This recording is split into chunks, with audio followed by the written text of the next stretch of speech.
You know, home life wasn't easy growing up. My parents were forced to be parents at 19 years old. It was kids raising kids. Their father and I came from two different worlds, and those worlds crashed. My dad was a pistol. I always felt like I was walking on eggshells. And my dad was a drug user. And he would get angry at a drop of the hat, and he would black out, and that was really hard to live with. There was a lot of partying and anger, and discipline was above what discipline should be. Bree and I were raised that when there's conflict, you settle it in an aggressive way. We were taught to fight at a very young age. We were told that, no, we yell at each other because that's how we love each other. It was wild. It was a wild upbringing. Everything was just more amplified. We sort of almost had training in a way of standing up to people who either lose their fuse or are scary or try to intimidate you. We sort of knew how to handle that situation because of our household situation with my father. But I have to say, I had a lot of happy moments. My parents were both athletes growing up, and they were obsessed with us kids being athletes. And I think the one thing too is at a young age, my parents noticed that all three of us kids had this natural athletic ability. So they figured we gotta push them that way.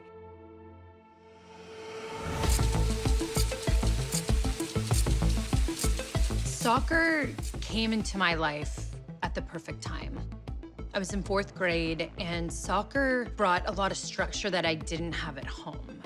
I really loved that feeling of having all these parents around, having this coach who was like a father, having these other sisters around that I could vent to or I could come to or laugh with. Like, I needed their strength to get through what I was going through behind closed doors at my home. One thing that my sister and I learned with our soccer team is being a team player, pretty much having a tag partner. There's 11 of us on the field, and if you're in business for yourself, you are going to lose the game for your team. It really taught us that we don't have to fight with other women for a spot. Instead, you can find unity and make magic happen for so many women.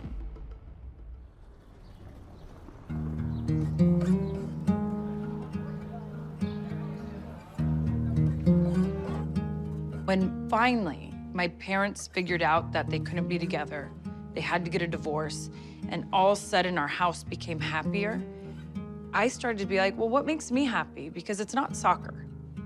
Like, I loved soccer, but I also loved the arts, painting, music, and drama. I just felt like my life is changing now. I'm 16, I'm driving, I'm feeling a little more free. Like, I want to start living for me then. And I started to. And that's when I saw it. It's back, the $250,000 WWE Diva Search. Head to WWE.com for all the details. And I thought to myself, who? Wrestling. Well, I feel like I've wrestled my sister my whole life. I know about fighting. And if it's dealing with athletics, all I've ever been told my whole life is that I have a natural athletic ability. But at the same time, this is entertainment. It clicked. I actually went to the audition first by myself. I was like, oh, this is perfect. I'm totally getting it. But they're like, this actually really isn't the audition. This is just an interview. If we want you to go to the audition, I'm like, oh, okay. They're like, but please bring your twin. So begged my sister, begged her. And she goes, hey, look, come check this out with me. If we show up, you hate it, you know, this wasn't meant to be. I'm like, or we show up and we're like, this is for us. And I was like, So I'm watching Monday Night Raw, I'm seeing the girls kick butt. I'm like, I really like this. It's like being athletic and showcasing your athletic ability and competing and being a champion. And I remember going back to our hotel room that night. Bree and I start wrestling around. Like, we look like 5-year-olds, like after you watch wrestling or you want to be your superhero. That was Bree and I at 22 years old. In a hotel room, broke a TV, broke a drawer, and then we're laying on bags of ice. I mean, we just laid on the bed in so much pain, but with the biggest smiles on our faces. Like, her and I looked at each other and we're like, oh yeah, this is for us. And that was it. Like, we knew in our hearts, like, we were made to be professional wrestlers.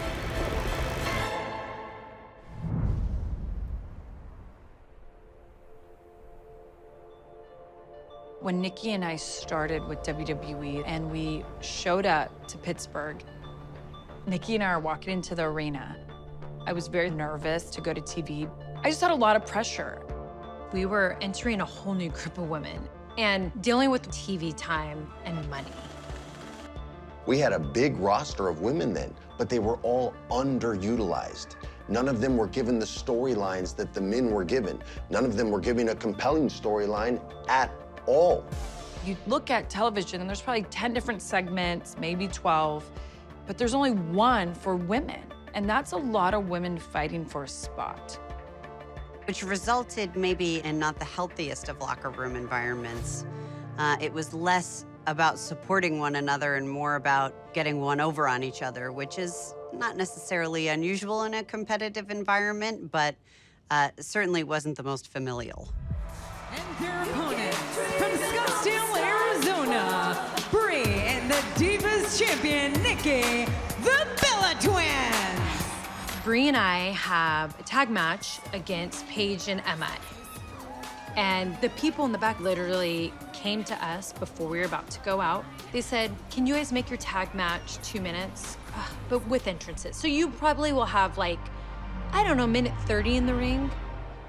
Minute 30 in a ring to tell a tag match. We're furious. And I'm like, top guys don't have to tell stories in 2 minutes. No one who has a top story has to tell a story in 2 minutes. It's impossible.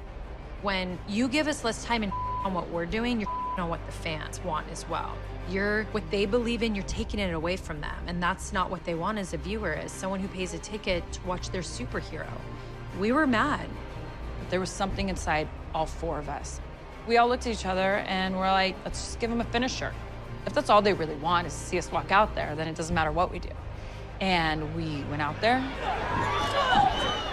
gave a finisher. 1, 2, 3. We walked back. Our producer was like, you guys still had like another minute and 15 seconds. We were giving them the middle fingers, I'll be honest. And you know what? We all were gonna take the chance of getting fired, and that's okay.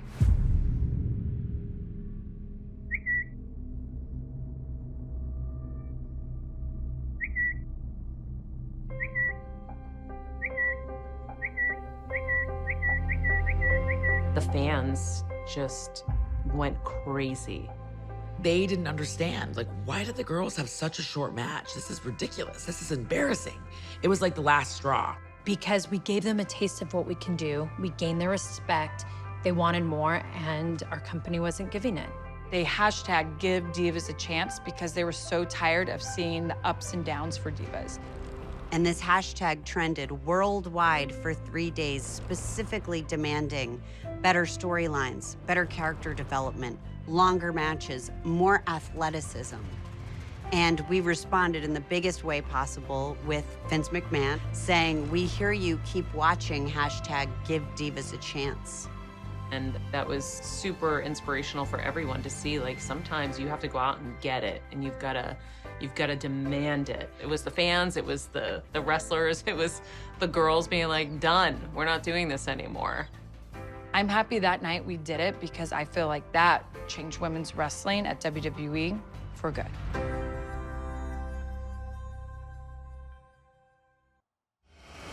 The Bellas have become huge role models for everyone everywhere.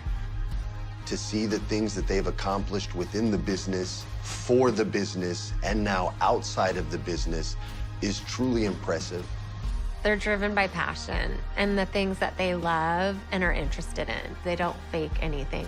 They're showing and inspiring women around the world that you can dream big, and sometimes it works out and sometimes it doesn't, but you got to keep fighting. Please welcome to the WWE Hall of Fame, Nikki and Brie Bella. I feel blessed of the next step in my life. But wrestling will never be done. And I will always make a comeback. We are part of WWE history.